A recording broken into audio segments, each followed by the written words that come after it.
Nuevamente, el doctor Reyes nos hizo favor de traernos, invitarlos. También yo invité a los de octavo, pero aparentemente varios de ellos ya estuvieron en las jornadas y esta misma plática la di yo allí, en este foro. Pero también quise traerlo aquí porque es una cosa que es muy importante y muy común que no se trate y que no se le dé importancia. Entonces, si ustedes ven el tema, prevalencia e impacto de la resistencia a los antimicrobianos, claro que aquí nos estamos dirigiendo específicamente a infecciones gastrointestinales.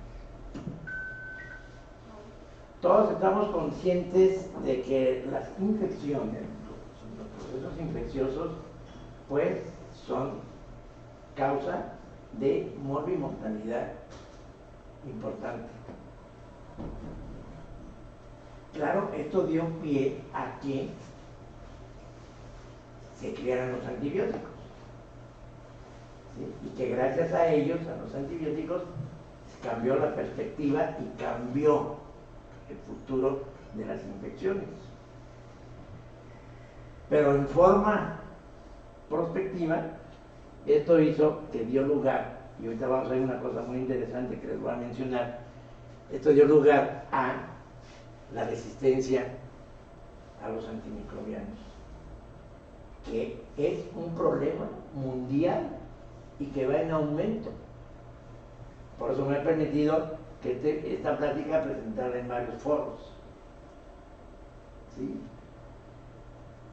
Lo más importante y lo más grave de todo es que los genes de los microorganismos mutan, pero no solamente por el uso de los antimicrobianos, sino que tienen una mutación que se le ha llamado transformación natural, ¿sí?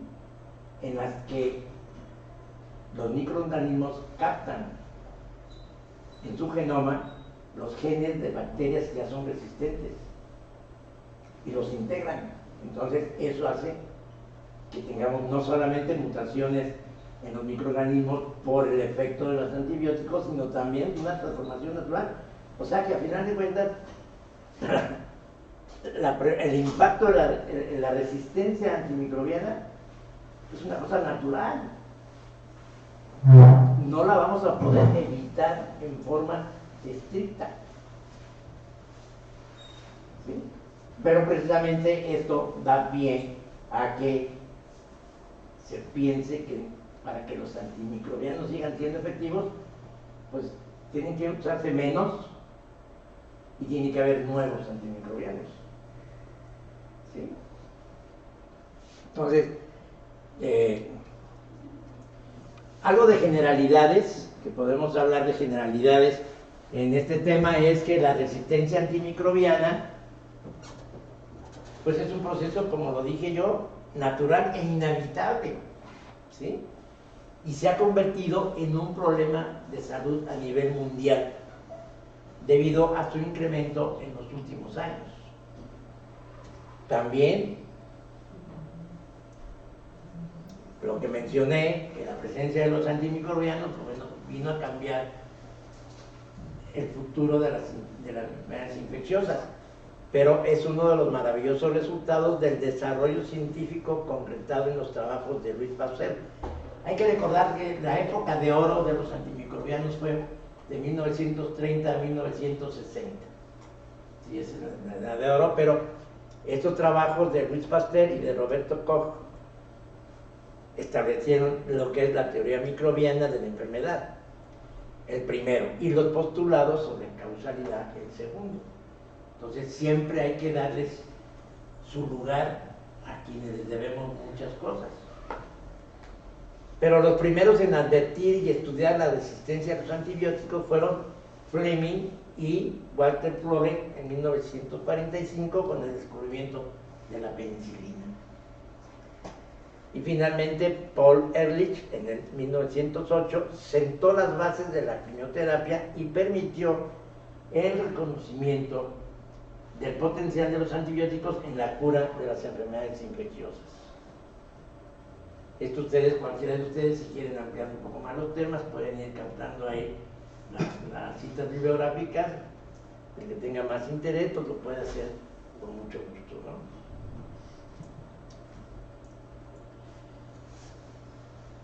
Aquí empezamos con los problemas. Prácticas y condiciones que resultan en aumento de la resistencia. Es decir, ¿qué estamos haciendo para que este problema, la resistencia antimicrobiana, aumente? Pues primero, la sobreutilización de antibióticos en la práctica con pacientes ambulatorios hospitalizados. Yo no me he propuesto, pero a partir de esta plática me voy a proponer ver los expedientes de todos los pacientes que que hospitalizamos en este hospital, para la redundancia, pero que se hospitalizan, y vemos a quienes les están poniendo antibióticos. ¿Qué porcentaje de pacientes que ingresan entran ya a hospitalizarse con un antibiótico? ¿Cuál es la justificación? ¿Sí? Ya lo veremos más o menos aquí. Ahorita van a ver más adelante una diapositiva. El uso enorme de antibióticos en la ganadería, y eso por eso también lo traje a colación, en la ganadería y en la industria agropecuaria, particularmente en la producción de antibióticos, se utilizan, ustedes saben eso, de los jóvenes estudiantes, el gran uso de los antimicrobianos en la ganadería y en la acuicultura también. Cerca del 80% de los antibióticos que se consumen en Estados Unidos se usan en la agricultura y en la acuicultura,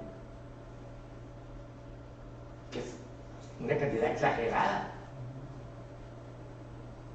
Mayor supervivencia, esa es otra condición que resulta en un aumento de la resistencia, mayor supervivencia de pacientes severamente enfermos, el incremento en la expectativa de vida con un mayor uso de antibióticos en la vejez, y mayor uso de procedimientos invasivos, de dispositivos prostéticos y de cuerpos extraños.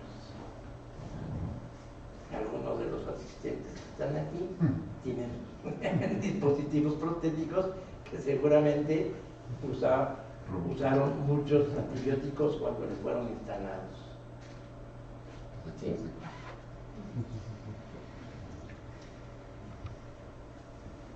En Estados Unidos, que es, no les pongo de México porque no, en México ya saben, y más ahora con este presidente que tenemos, las estadísticas, él tiene otros datos. Entonces, todos sus datos simples tienen otros datos.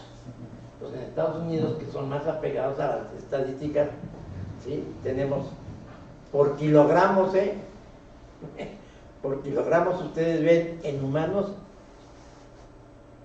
3.290.000 en humanos. Esto es, en la ganadería, vean ustedes la cantidad de antibióticos que utilizan. ¿Sí? Y a veces no se pone uno a pensar cuando está comiéndose un pollo fresco, ¿no?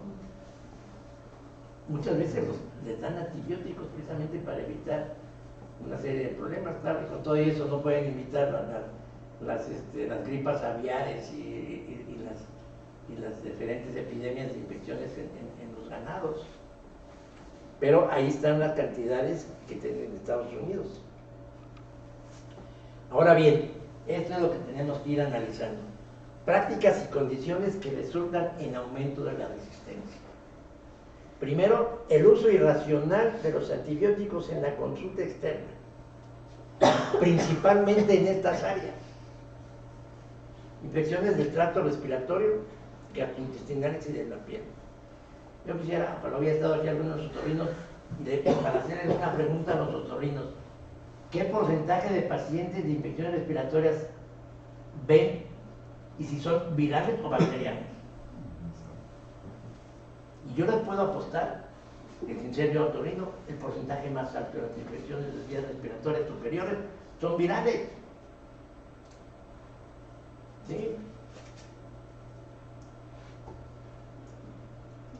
De la piel, ese sí, no tengo yo mucha información, pero se menciona en la bibliografía.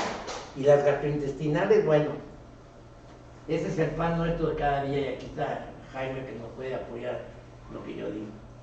Y eso yo se los he enseñado y se los he tratado de inculcar a ustedes.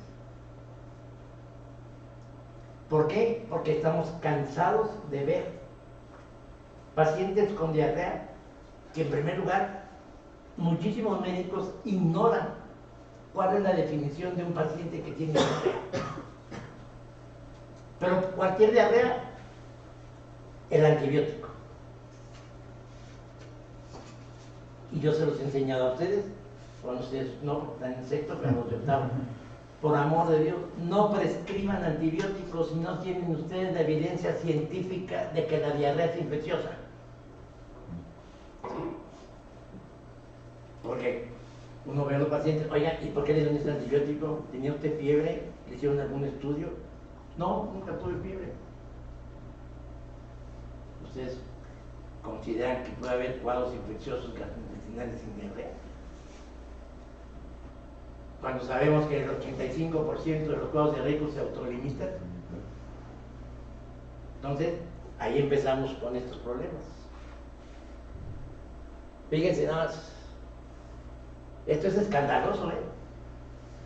En diversos estudios, hasta en un 50% de los casos, las prescripciones de antibióticos se realizan en forma empírica. Se desconectó. ¿Dónde? El cable. No.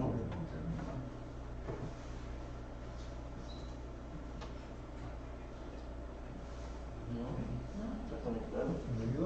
A ver. Ah, miren, se apagó de acá. Ah, bueno, ¿qué pasó? A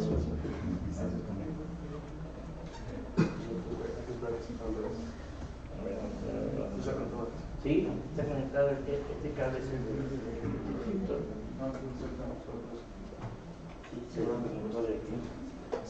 Sí, porque se apagó todo el tiempo. Ahora hay que ver.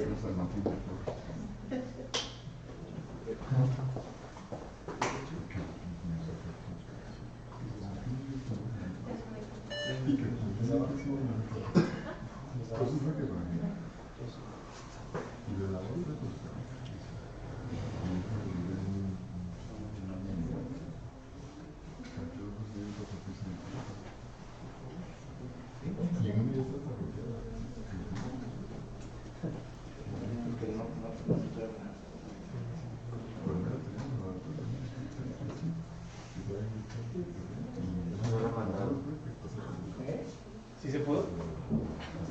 Está cargando, creo.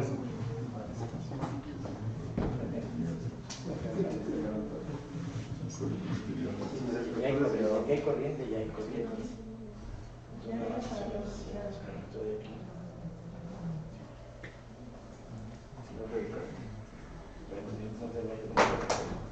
Ah, ya se va a pedir también.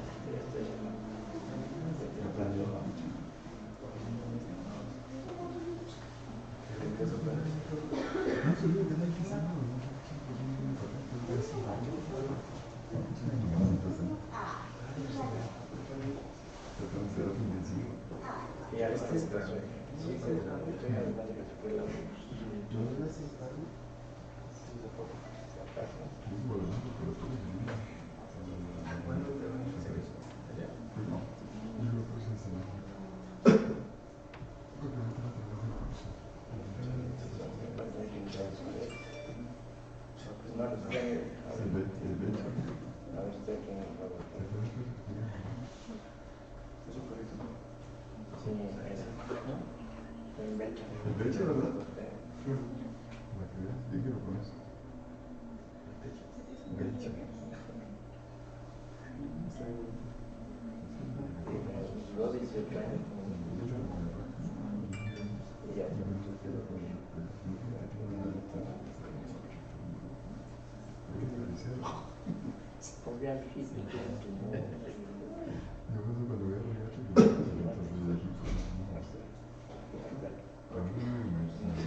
No, se me desconectó de acá.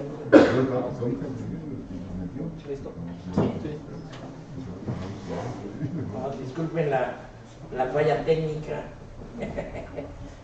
Bueno, entonces, esto que yo les decía que es escandaloso, que el 50% de las prescripciones de antibióticos se realizan en forma empírica. Eso es un escándalo, 50% de las prescripciones. Después, el otro problema, la automedicación. Esto de la automedicación, en cierta forma, el gobierno trató de limitarla con la prescripción absoluta de no la venta de antibióticos si no es con receta. Pero la gente se las ingenia para conseguirlas sin receta. Entonces, eso es automedicarse. Por otro lado, las tasas de esta práctica son muy variables, fluctúan del 5 al 45%, incluyendo estudios en el mundo desarrollado, ya no digamos en los países en desarrollo. Obviamente, esto, es decir, desconocimiento, yo diría ignorancia. Tanto ignorancia de la gente, como desgraciadamente también ignorancia de los compañeros médicos. Le hablan por teléfono al médico, oye, fíjate que tengo que, ¿sabes qué? Ponte un gramo de ceftriaxona diario durante 3 días. Es que ni siquiera saben, o sea, ni siquiera han visto de qué se trata. ¿Sí? Y la falta de confianza, que eso yo lo he palpado, sobre todo en los servicios de urgencia. En los servicios de urgencia llega el paciente y si el médico como que no tiene la seguridad absoluta ni tiene la evidencia científica, eso, sobre todo para los jóvenes médicos, recuerden que la medicina que debemos de practicar es medicina basada en evidencia científica. No, ya no estamos en las épocas de que le vamos a dar esto por a ver qué, a ver si pega. ¿Sí? Entonces, y también muchas veces la presión por parte del paciente y los familiares. Ahí sí, también lo hemos visto muy frecuentemente en los servicios de urgencia, que la mamá está con el muchacho y a fuerzas quieren que el doctor le dé, receten un antibiótico porque tiene una infección muy fuerte. ¿Sí? O es como el familiar que viene al consultorio y vengo con usted porque quiero que me dé un antibiótico bueno porque tengo como 5 años con tifoidea. 5 años con tifoidea, señora. ¿Sabe qué? Está usted viendo un médico que cura exámenes de laboratorio, no pacientes. Y las reacciones febriles, y ahorita se los digo porque es una de las cosas más comunes que vemos en los casos, no sirven para nada. Ya sería dar después una plática sobre infecciones específicamente por salmonella, pero las reacciones febriles, pregúntenme a mí hace cuántos años, yo tengo 44 de especialista y tengo como 30 años de no pedir una reacción febril. No sirven para nada. Las reacciones febriles no son más que a cualquiera de nosotros que estemos vacunados aquí, si nos hacen una reacción febril, ahorita van a salir en algunos títulos positivos. ¿Sí? Eso no quiere decir que estemos cursando con la enfermedad. Y después llega la gente con un cerro así de reacciones febriles, oiga, miren nada más, y no se me quita. Pues no, señor, ni se le va a quitar la positividad de la reacción febril en su vida. ¿Sí? Entonces, son cosas y antibióticos. Es que tiene una 80, 15 que antibiótico. ¿Y quién sabe qué antibiótico? No. Entonces, eso se acompaña de la ignorancia y también del paciente, ¿no? Cuadros febriles, interrupción del tratamiento con antibióticos y hasta condiciones del mercado. Porque claro, no, tómate nada más 2, 3 días el antibiótico y nada más. O sea, eso que es lo único que hace, aumentar la resistencia antimicrobiana por un mal uso, mal prescripción, dosis inadecuadas, tiempo inadecuado de tratamiento del medicamento. Y esto lo puse con rojo porque fue un caos en todos sentidos del COVID. Y muy al principio no estaban perfectamente bien estipulados los esquemas de tratamiento. Aquí está, nos acompaña Enrique y nos puede después ampliar un poquito el comentario, pero se usaron los antibióticos en forma totalmente indebida durante el COVID. Por eso lo puse, porque esto es un hecho reciente, que bueno, supuestamente ya por ahí alguien me dijo que ya este año se acaba la pandemia. No sé si ustedes tienen ya noticias de esto, pero en algunas noticias salió. Lo que sí es que ya en algunas escuelas ya oficialmente ya se prohibió, bueno, ya no va a ser obligatorio el uso del cubrebocas. Bueno, ahora bien, estos datos que estamos valorando es para que abramos los ojos y pongamos focos rojos de alerta, cifras que nos alertan.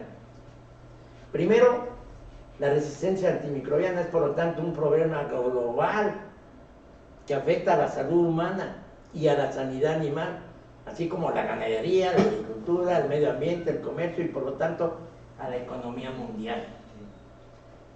A nivel económico del Banco Mundial, predicciones para el año 2050 si no detenemos este fenómeno de aumento creciente de la resistencia antimicrobiana. Uno de ellos es el impacto en el PIB. El PIB anual mundial se reducirá de un 1.1 a un 3.8%. Yo de economía no sé mucho, pero debe ser eso un montón. Impacto en la pobreza mundial, se generaría un aumento pronunciado de ella. Hay impacto en el comercio mundial, el volumen de exportaciones reales se reduciría de 1.1 a 3.8. Impacto en los costos de salud. El aumento en los costos de salud a nivel mundial podrían variar entre 300.000 millones a 1 billón de euros al año. Impacto en la producción ganadera. La caída de la producción ganadera mundial podría variar entre un 2.6 a un 7.5%. Y estos son análisis de expertos en economía, pero que lo han ligado y lo han relacionado con el aumento de la resistencia bacteriana. En relación con la salud, que es lo que nos interesa a nosotros, para el año 2050 se estima que el número de muertes atribuibles a las infecciones multiresistentes alcanzarán los 10 millones anuales en el mundo. Nada más, piensen en esa cifra. En la actualidad, alrededor de 700.000 personas fallecen cada año en el mundo por infecciones resistentes a los antibióticos. En Europa, en 2015, se calcularon más de 670.000 infecciones por bacterias multiresistentes y 33.000 muertes. Y alrededor de 214.000 recién nacidos mueren cada año en el mundo por septicemias causadas por bacterias resistentes, lo que representa al menos el 30% de todas las muertes en los neonatos. Creo que estas cifras son verdaderamente preocupantes. ¿Sí? Estamos hablando que estamos a 25 años si no detenemos esto.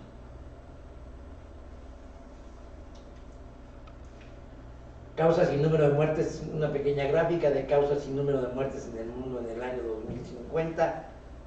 Seguramente miren este de aquí, cáncer, hasta 8.200.000 muertes para el 2050, y por ahí ven todas las demás enfermedades que aparecen, entonces son las causantes de una cantidad muy importante de muertes. Las resistencias actualmente, 700.000. Infecciones resistentes a antibióticos en el 2050, 10 millones. Si no se detiene esto, si no concientizamos, no solamente al gremio médico, sino a la población en general.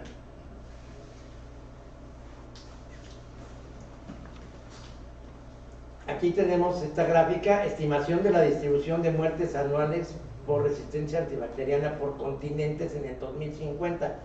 En América del Norte se calcula que para entonces haya 317,000, en América del Sur 392,000, en África 4,150,000, en Europa 390,000, en Asia 4,730,000 y en Oceanía 22,000. Este es un cálculo aproximado que se han hecho los expertos en estadística. Bueno, estos fueron, vamos, un panorama sencillo, breve, global de la resistencia antimicrobiana, y vamos a hablar de 3-4 padecimientos específicamente gastrointestinales. Y uno de ellos, fíjense, el uso inapropiado de los antibióticos afecta la microbiota del organismo, que desempeña un papel muy importante para mantener las funciones del cuerpo humano. Esto es lo nuevo, doctores. La microbiota intestinal es el futuro de la medicina en muchísimos aspectos. Todos ustedes, sobre todo los jóvenes, ya deben de saber que el término de la flora intestinal ya es obsoleto, ya no se debe de utilizar. Ahora llamamos microbiota. ¿Y por qué? Porque es un mundo bios, de microorganismos vivos. ¿Sí?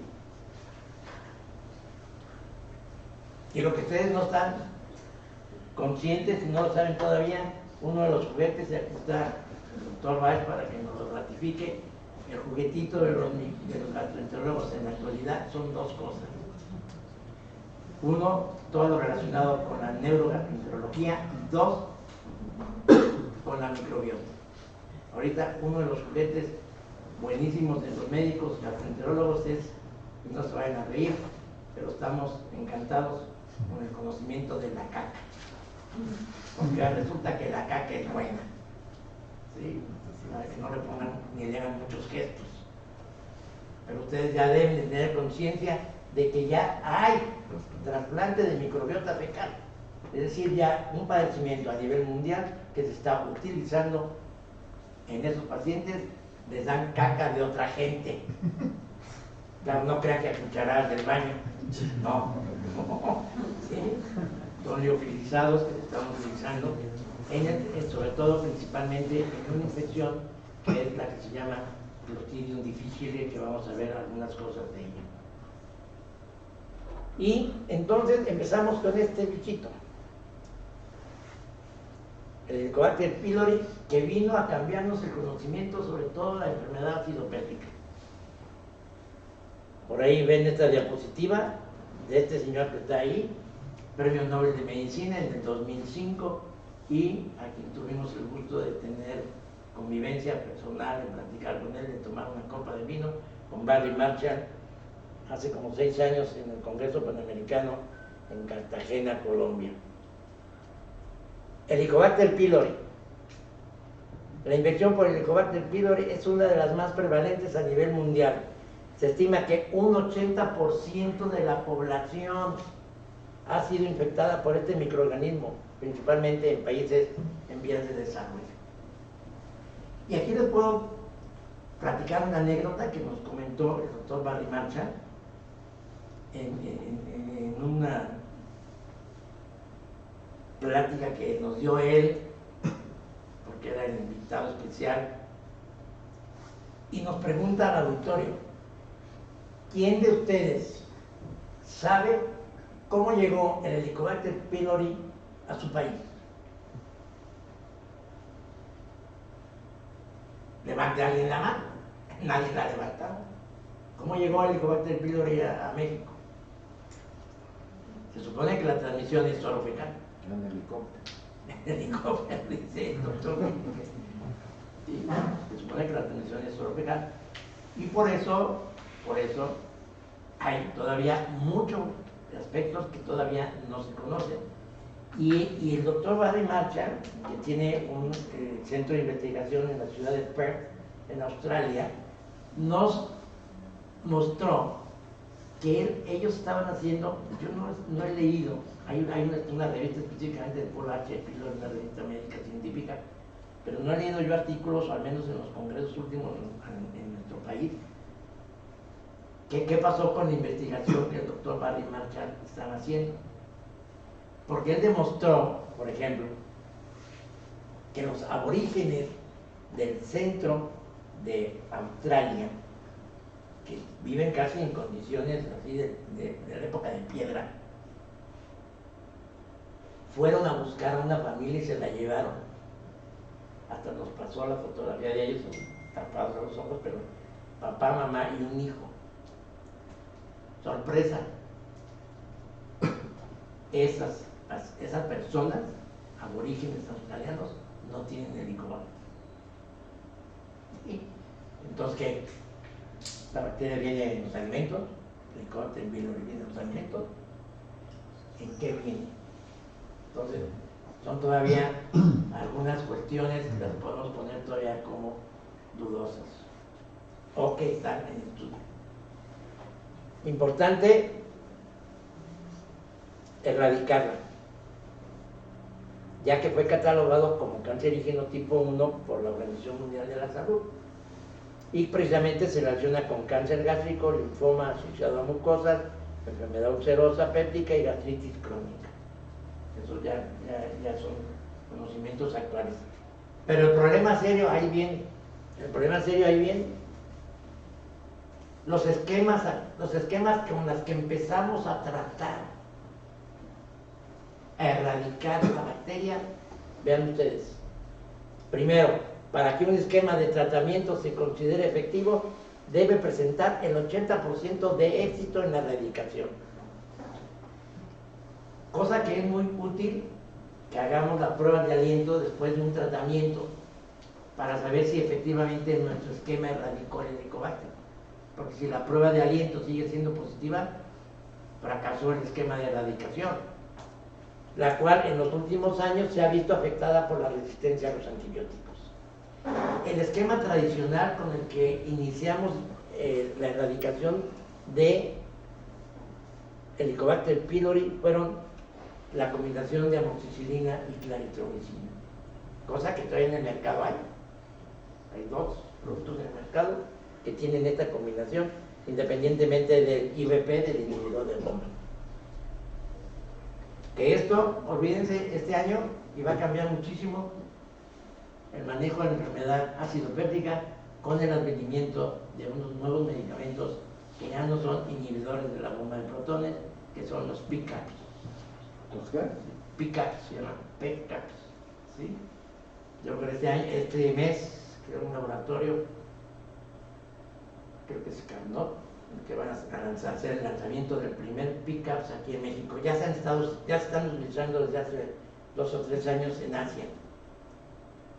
Pero eso ya será también tema de otra plática. Y entonces ahorita tenemos otros esquemas de tratamiento que son de rescate. Yo, por ejemplo, el metronidazol en nuestro país, yo no usaría un esquema de erradicación para el Helicobacter en nuestro país, porque el metronidazol es un medicamento, bueno, que lo receta hasta la valendera de la calle, y se los toman y se automedican, ¿sí?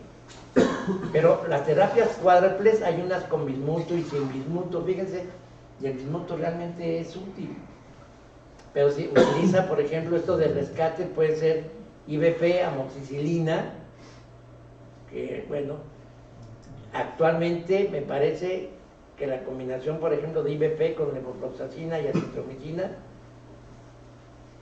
es mejor, y los IVPs con claritromicina y metronidazol. O sea, tenemos varios esquemas que en un momento dado podemos tener acceso a ellos y verlos, sobre todo haciendo pruebas de aliento y en todo caso tratando al paciente. Fíjense ustedes en esta diapositiva la resistencia de Helicobacter pylori. En América, resistencia, en América la claritromicina tiene un 29.3% de resistencia, claritromicina. En México, claritromicina, metronidazol, miren, por eso les digo que aquí no es bueno un esquema con metronidazol, yo no lo usaría. En Suecia, ahí están diferentes países, Japón, China, Europa, Italia, América del Sur.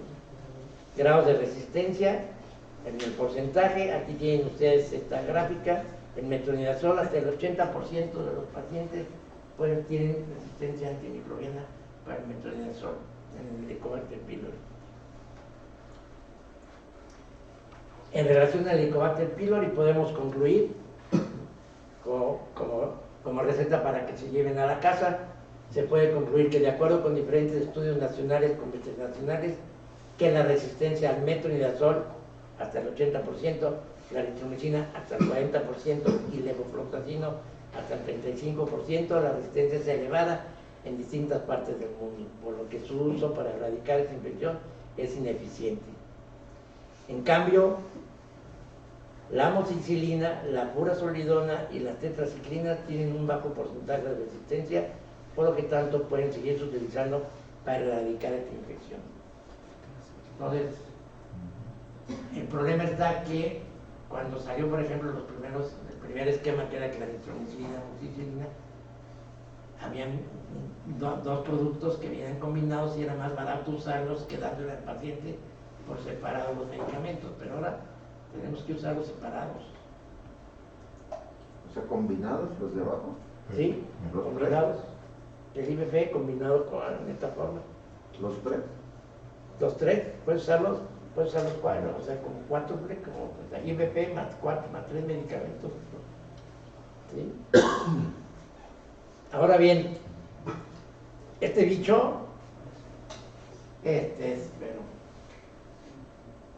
por eso a Barry Marshall, y este es otro, el Helicobacter pylori, a Barry Marshall cuando él hizo los primeros trabajos que estaba causada las úlceras por bacterias, le dijeron que estaba loco, que no era posible con el pH del estómago que pudiera sobrevivir una bacteria, pues no, pero resulta que el Helicobacter pylori es vivísimo y vive debajo del moco, ¿sí? Entonces, como no le creyeron, entonces él hizo una preparación y se autoinfectó y le fue como feria. Entonces, acuérdense ustedes que el Helicobacter pylori, cuando salió científicamente, no se llamaba Helicobacter, se llama Campylobacter pylori. Y después hicieron una modificación taxonómica de la bacteria y dijeron que era un Helicobacter. Porque hay otros Helicobacter que infectan a las mascotas, a las razas pequeñas. Este también, anteriormente se llamaba Clostridium difficile, ahora este es el nombre actual, Clostridioides difficile. Es bacilo gram positivo, uno de los principales patógenos que infectan el tracto gastrointestinal en el ambiente hospitalario. ¿Sí? Y en este precisamente es en el que está indicado el uso de trasplante de microbiota fecal en infección de esta bacteria. Es el agente causal de 15 a 25% de los casos de diarrea asociada a antibióticos. Es el agente causal del 50 al 75% de las colitis asociadas a antibióticos y del 90 al 100% de colitis pseudomembranosa asociada a antibióticos. Aquí hemos visto casos de esos, incluso un compañero médico tuvo ese problema. Y los factores de riesgo para adquirir la infección: edad avanzada, hospitalizaciones prolongadas, uso, cuidado, este es otro problema que algún día les daré yo una plática. El uso excesivo posiblemente sea uno de los medicamentos que la gente más, y no es problema de resistencia antimicrobiana, pero que más utiliza y se automedica, los IBPs, y no saben los problemas que ocasionan el uso indiscriminado de los IBPs. Pero yo he visto pacientes en mi consultorio que para una cefalea se tomaron un omeprazol. Bueno, yo dije, qué ignorante. Digo, hasta en las elecciones de edad les dije, ¿saben para qué sirven los omeprazoles? Pues este es un factor. El uso indiscriminado de IBP puede causar una alteración puede causarte una predisposición para tener una infección por Clostridium. El uso previo de cefalosporinas y fluoroquinolonas indebidamente utilizadas, estancia en unidades de terapia intensiva, insuficiencia renal crónica, los pacientes con insuficiencia renal crónica, y cursar con leucocitosis e hipoalbuminemia. Estos son factores que predisponen la infección con Clostridium difficile, y ustedes ven ahí la resistencia. Y aparte déjenme decirle, como pueden ver en este esquema, no hay más que 3 antibióticos que son útiles. Uno que es la vancomicina, el metronidazol, que es adecuado utilizarlo, y si no, la fidaxomicina. Pero el problema de las infecciones por Clostridium difficile es la recaída de las infecciones, es recurrente y mata muchos ancianos, tanto de asilos como de casas de retiro y de pacientes hospitalizados. Entonces, cuidado con Clostridium difficile, pero estos son los 3 antibióticos que ustedes ven y hasta la fecha son muy útiles para quitar este Clostridium difficile. Fidaxomicina, y aquí en México me parece que todavía no hay. Lo que realmente estamos utilizando nosotros es metronidazol y vancomicina. Y tenemos la opción aquí en México, ¿no? Ya hay aquí en México trabajos perfectamente bien establecidos del trasplante de la microbiota fecal.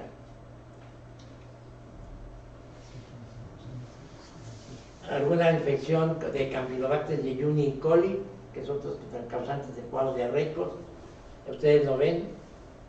Para las quinolonas ya no se deben utilizar,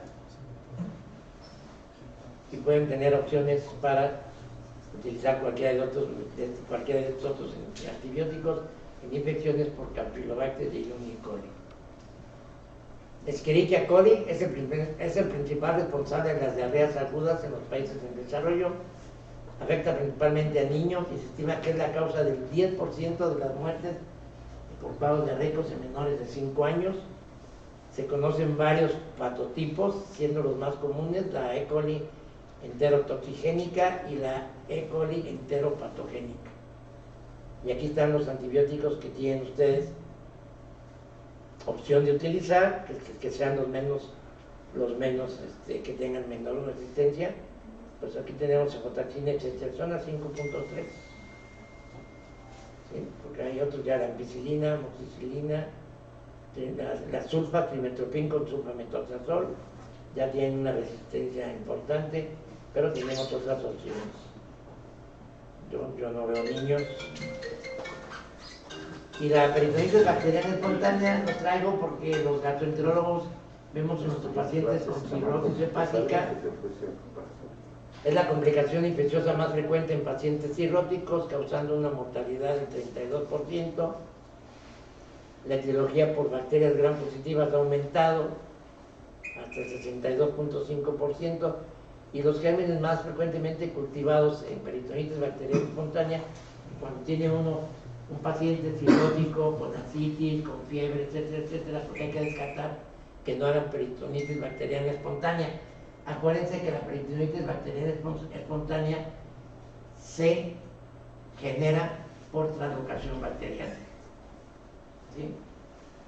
La translocación intestinal hacia el líquido.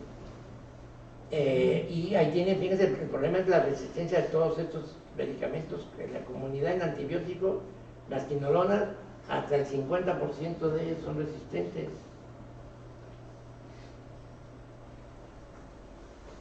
Hay que hacer un estudio citoquímico y un cultivo de líquido, muchas veces de ascitis.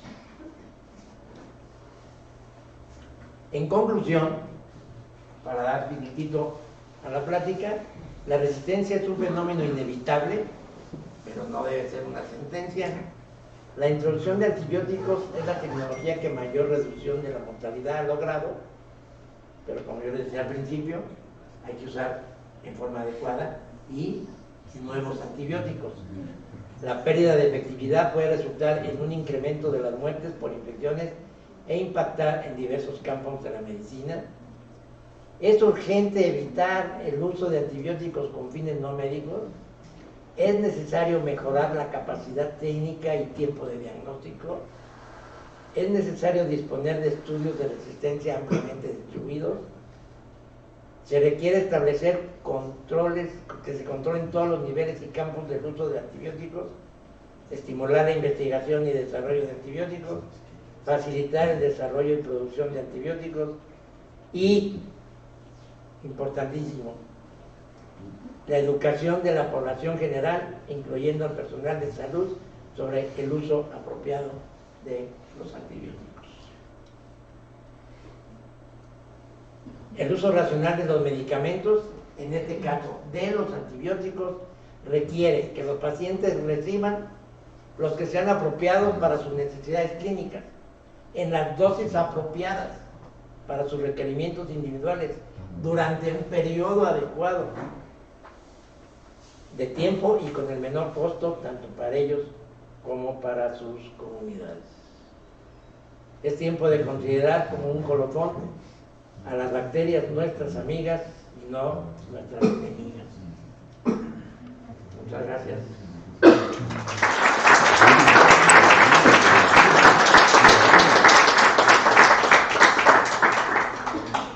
Si mi jefe de enseñanza nos permite, tenemos 8 minutitos para preguntas o comentarios. Se abre, es bien importante. Yo siempre he dicho que en todo este tipo de pláticas no debemos ser de monosílabos, sino que haya interacción, que creemos inquietudes para todos, sobre todo los médicos jóvenes. Entonces, algo quieren comentar o quieren preguntar. Yo, ¿cómo es el trasplante de microbiota? O sea, ¿es tal cualmente la materia fecal de una persona pasarla a...? Cuando esto empezó, primero, no se aceptaban más que donadores familiares. ¿Sí? Si había una persona en la familia enferma con COVID, nada más se aceptaba. Ahora no. Como yo les digo, ahora ya podemos vender hasta la popó si somos seleccionados de que podemos ser buenos donadores. Entonces hay bancos y en aquel entonces se aplicaba el preparado solamente por colonoscopio o incluso por endoscopio, ¿no?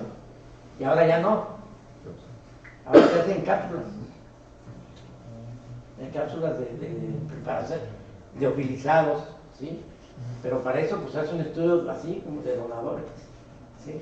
Estudios de donadores para ver si son compatibles o van a ser útiles. Gracias. Tú pensé que por allá una pregunta. Pero eso sí, aquí hay algunos estudios ya en México. ¿Qué opina usted sobre el uso de los probióticos?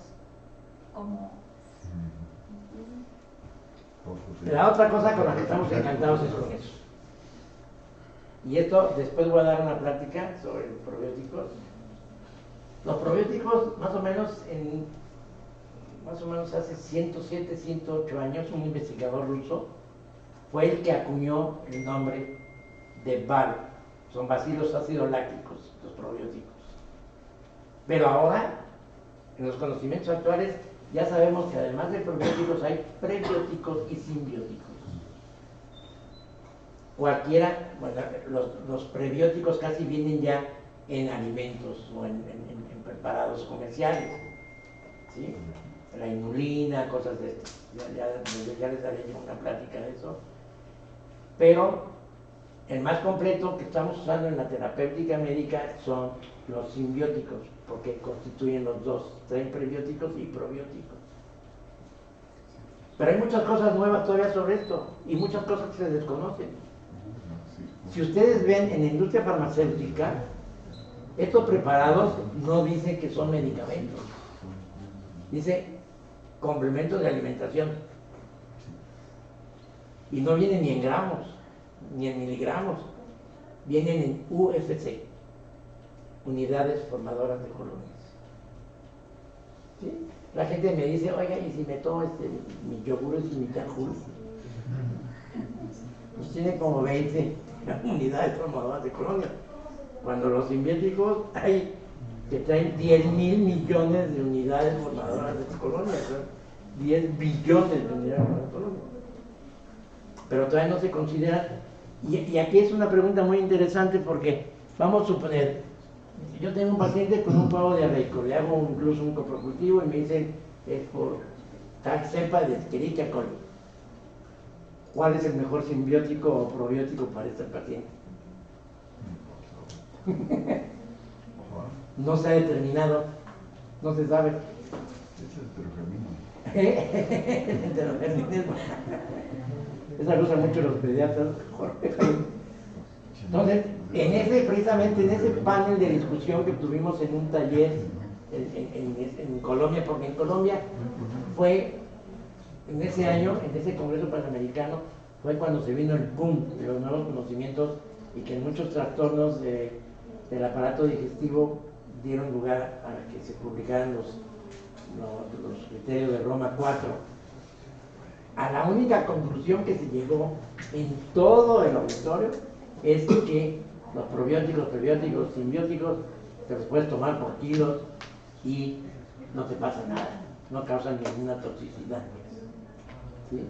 Pero todavía no sabemos cuántos días es bueno dar tal prebiótico, tal simbiótico o tal probiótico a la gente. Lo que sí es bien importante decirles es que la microbiota de un recién nacido es muy diferente a la de cualquiera de nosotros. Es decir, cada uno tenemos nuestra microbiota muy personalizada. Y lo que sí se sabe es que cuando estamos en tercera edad, después de los 60 años, yo digo que desde antes, después de los 50 años, nuestra microbiota viene perdiendo su calidad. Por eso es bueno que los pacientes de tercera edad que se tomen 1, 2, 3 veces en el año algún esquema de probióticos. ¿Sí? Pero tenemos diferente microbiota cada uno de nosotros. Pero es bueno, y ese es el futuro, ¿eh? Es el futuro, no se imaginan los conocimientos que hay nuevos. Ya daremos otra plática sobre eso. Una última pregunta o comentario. ¿En el futuro desaparecerán los antibióticos? Yo no creo. No creo. Yo creo que va a haber antibióticos mejores y que causen menos efectos colaterales. Pero la resistencia seguirá existiendo. Claro, porque Así es que no es una alternativa hoy en día ya como se planteó hace 150 años. No, porque se pensó que cuando salieron los antibióticos iban a acabar las enfermedades infecciosas y no, ya les digo que hay una transformación natural. ¿Sí? Es decir, los microorganismos mutan, pero, como les menciono, integran a su genoma genes de bacterias que se mueren y el DNA resistente se integra al genoma de otro microorganismo. Entonces también es una transformación natural, es una resistencia antimicrobiana natural. Pero eso, mientras menos antibióticos usemos en forma indebida, menos resistencia antimicrobiana vamos a tener. Enrique. Yo voy a hacer un comentario respecto a lo que dijo el doctor Iriarte del COVID. Primero me da mucho gusto ver a los estudiantes con cubreboca y a los especialistas de aquí como muy buenos, sin cubreboca. Creen que ya no existe el COVID. Yo estoy viendo de 4 a 5 pacientes con COVID diarios ahorita. ¿Sí? O sea, el COVID existe. El problema es que ya no está pasando nada. Pasa una simple gripita, una simple molestita, un día de fiebre, dolor de cabeza, dolor de garganta y bolas. Todos vienen con antibióticos, y 1 o 2. Pero el problema no es en este COVID. El problema fue cuando empezó el COVID. ¿Sí? Cuando empezó el COVID era receta de cocina clarita que daban vitamina D, vitamina C, paracetamol, bueno, todo tipo de vitaminas. Pero lo que creaba el problema era que a los pacientes les daban esteroide cuando se demostró que dar un esteroide cuando el paciente no se desaturaba, agravaba al paciente. En lugar de mejorarlo, lo agravaba. Y si venía acompañado la inyección de Alin con ceftriaxona 3 días, sentenciaban al paciente a caer a tubo y a morir. Yo fui una persona que creo que fui de los que vi más casos de COVID, vi más de 500 casos de COVID. Entre ellos mi suegra, mi cuñada, casi mi suegra. Entonces ya sabrán que cuando los suegros de todos mis compañeros se enfermaban, querían que yo los tratara, a ver si les hacía el milagrito. Pero un caso raro es que mi cuñada murió joven bañándose. O sea, muerte súbita, se cayó muerta.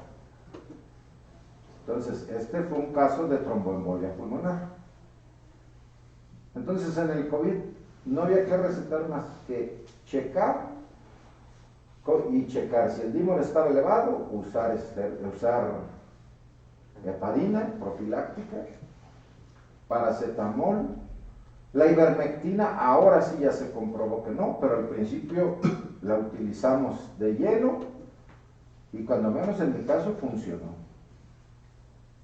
Y no han dicho que hace daño, que ahora dicen que no sirve. Pero era muy raro que un paciente respondiera a antibióticos, y menos en la etapa inicial del COVID. ¿Sí? Y además lo más raro era que les dieran cuando si les pedían exámenes estaban con leucopenia, no estaban con leucocitosis. O sea, y los infiltrados eran muy claros de cuál era COVID. A mí, yo tuve pacientes que me van a decir, a ver, anótame en una receta, doctores, para tratar el COVID. Pero la copiaban igualita para todos. Entonces, los antibióticos, un paciente que requería antibióticos porque ya estaba en el COVID, se agregó, pero el cuadro clínico cambiaba drásticamente, ¿no? Entonces cuando decía, bueno, pues hay que internarte, y ahí ya las cosas cambiaron. Pero nunca se debió de utilizar antibióticos en COVID. Y en muchas enfermedades, como dice el doctor Iriarte, ¿sí? Cualquier paciente que viene, los médicos somos muy afectos a, primero, antibiótico. Y como dice el doctor, ¿es por presión familiar o por presión familiar? También exigen vitaminas. Dele vitaminas, pues que coma, dele de comer. No le... Claro. ¿Sí? Bueno, era nada más un comentario que dijo el doctor Iriarte respecto al COVID. Es muy importante. Pues muchas gracias por su asistencia. Acuérdense que el Hospital Guadalupano tiene su programa de educación médica continua, y a través de la jefatura de enseñanza que preside el doctor Emilio Casas, seguiremos haciendo las invitaciones en las siguientes conferencias. Muchas gracias y provecho.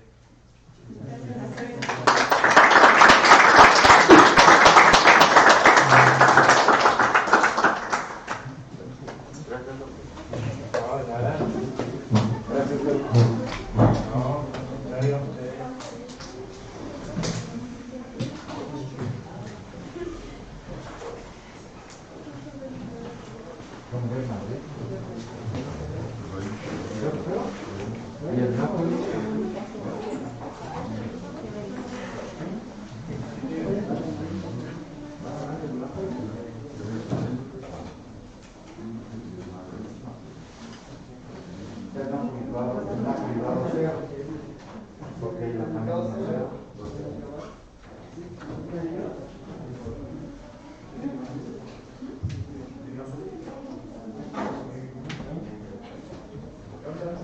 ¿No se les olvida algo? ¿No sé nada?